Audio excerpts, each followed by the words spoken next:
structure.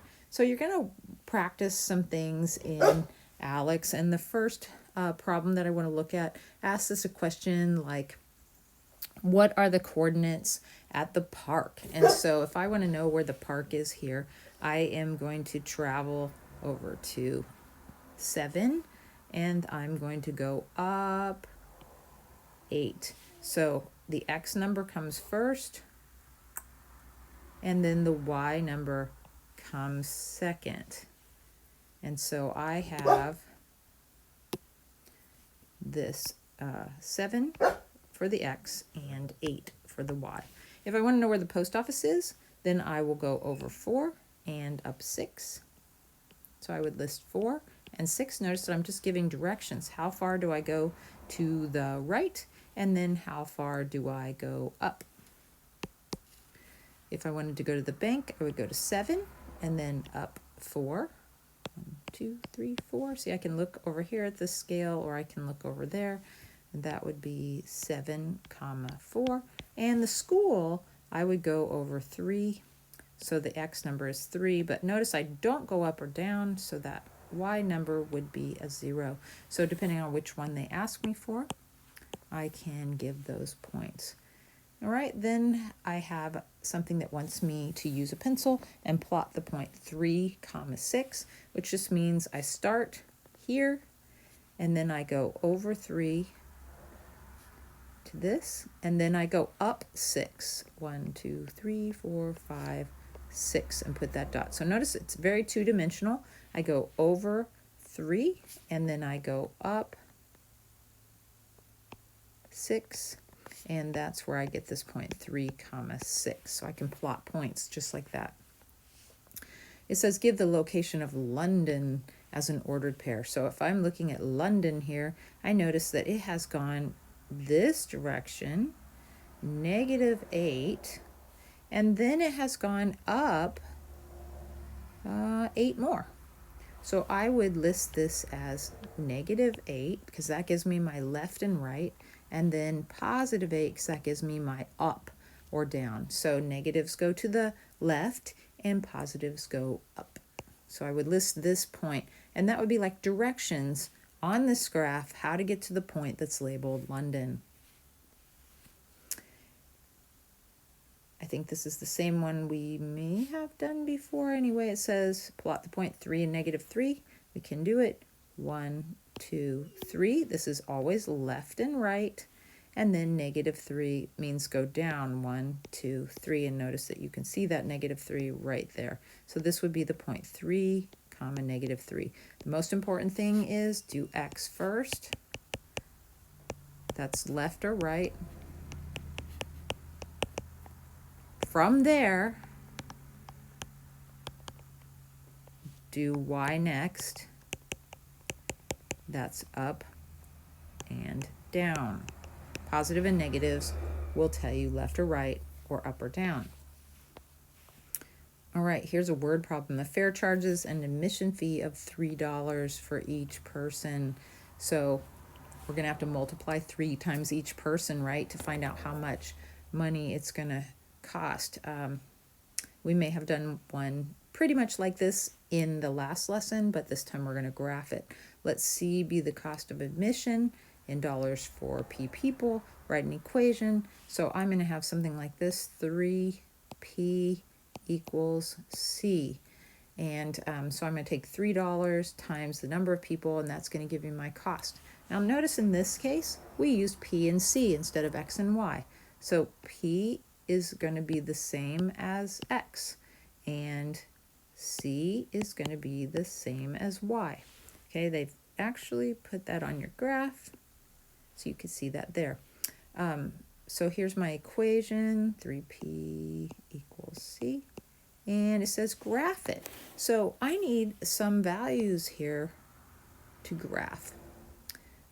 Let's say I put in any given P, I will get C. So if I have 0 people, it's going to cost me 0. I could put that in my graph if I wanted. If I have 1 person, 1 times 3 is 3. It's going to cost me 3. I'll even shift colors here so you can see this. I'm going to go over 1 and up 3. Okay. And if I have 2 people, it's going to cost me 2 times 3 is 6. So I'm going to go over to the 2 and then 2, 3, 4, 5, 6. And we'll do one more. If I have 3 people, I have 3 times 3 is 9. So I'm going to go over to the 3 and then up 1, 2, 3, 4, 5, 6, 7, 8, 9. And you can kind of keep checking yourself over here. That's where the 9 is. And then I'm going to draw a line through these guys. And show that this is a linear equation. It makes a line and it's going up at a constant rate. Every time I add a person, it goes up by $3. So that's my graph. Suppose the relation G is defined as follows. So I have a set of ordered pairs, 3 and -2, -4 and 9, -7, -7, -2 and 0. It says give the domain and range of G. So domain is all of my x's. So I'm going to just make a set with a bracket. So you're going to need to choose something like this. And then I'm going to have just list the x's, 3, -4, -7, and -2. You can put those in order to be fancy. -4, how about we start with -7, -4, -2, and 3. That would be my domain. Let's do range. Range is my y's, and I'm going to put those in brackets as well.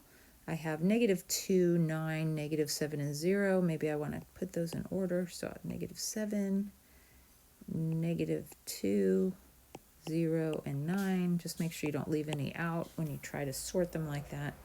And that would be my range. So range is just a particular word for y, all the y's. And domain is just a particular word for x's, all the x's. All right. The graph of the relation G is shown below. So this time we have a graph. It doesn't tell us a list or a table or a map or anything. And we need to find what the domain is. That means what are all the x's? So I can see that I have a dot lined up with -3.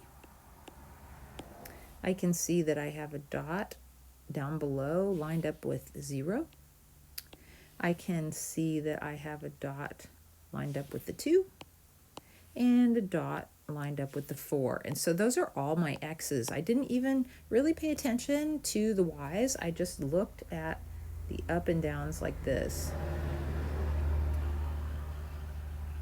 And so I could see what x's. I have kind of a mess there, so let me get rid of some of that. Whoops. 4, right? All right. Now let's talk about range. So here, now we're talking about y. So here I know that I have, let's start at the bottom. I have 1 lined up with the -4. You have to shift your brain. Instead of thinking left to right now, let's think up and down. So the bottom y is a -4, and then I come up here and I have a 2. Come up a little more, I have a 3. And all the way up here, I have a 4. So notice I didn't pay attention to what the x's were anymore. I just paid attention to the y's. So I have a domain and a range. Now we're just looking and interpreting a graph. It says use the graph to determine the behavior of the function between the indicated points. And we'll talk in the next lesson about what the word function means. From A to B, notice that it's just staying flat. That means it is just staying constant. From B to C, we are traveling down, so we're decreasing. From C to D, we're going up, so we're increasing. And from D to E, we are going down quite a lot. And that's all there is to it, just interpreting what's happening in the graph. Okay, let's choose a best graph for something. Yolanda bikes from home to work. Okay, so we have distance to work and we have time happening. Time's going along the x-axis. In this situation, if I was looking right here, really we're talking about distance happening and no time is happening, and that's this one is kind of a weird sci-fi one. Okay, here distance to work, so we're starting at 0 time at a certain distance, and then we are ending up here at a certain time. So that's not too bad. We're definitely going increasing distance over time as time goes by. So this is a pretty good one. Distance to work, we're starting at a certain distance, and the distance is getting less over time.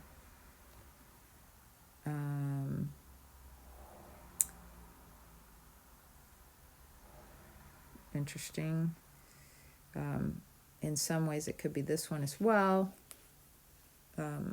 Bikes from home to work, distance to work, distance to work. So if we're going to work, our distance should be getting less as, oh, wait. Okay, here's what we really want to focus on.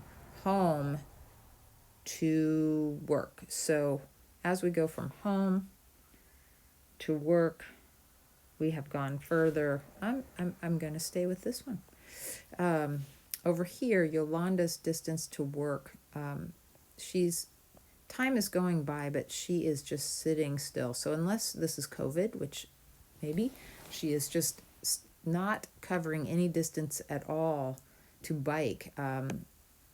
She wouldn't need to ride her bike if she was staying home. So I'm gonna stay with this one.